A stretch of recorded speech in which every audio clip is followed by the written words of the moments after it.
à tous, voici les titres de l'actualité de ce samedi.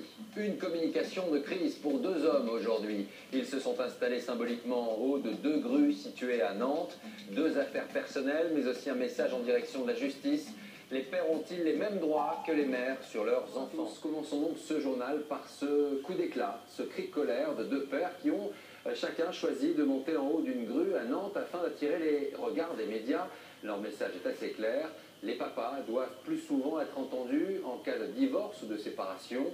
De leur situation personnelle, ils tirent comme conséquence que les droits des pères sont bien souvent bafoués. Retour sur ces dernières heures avec Romuald Venant et Gabriel Canillard. Ces chiffres. En cas de divorce, 76% des enfants sont confiés à la mère, 8% au père et 15% aux deux parents en résidence alternée. Selon ce président d'association, les pères se sentent trop souvent lésés en cas de divorce.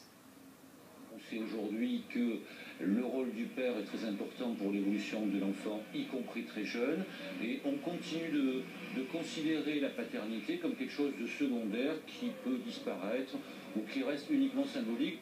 La loi retient une chose, l'intérêt de l'enfant.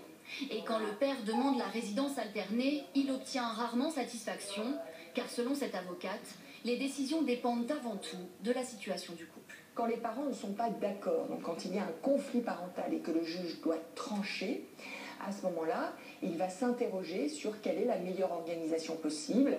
Et ça n'est pas toujours la résidence alternée, parce que les parents n'ont pas d'aptitude à communiquer.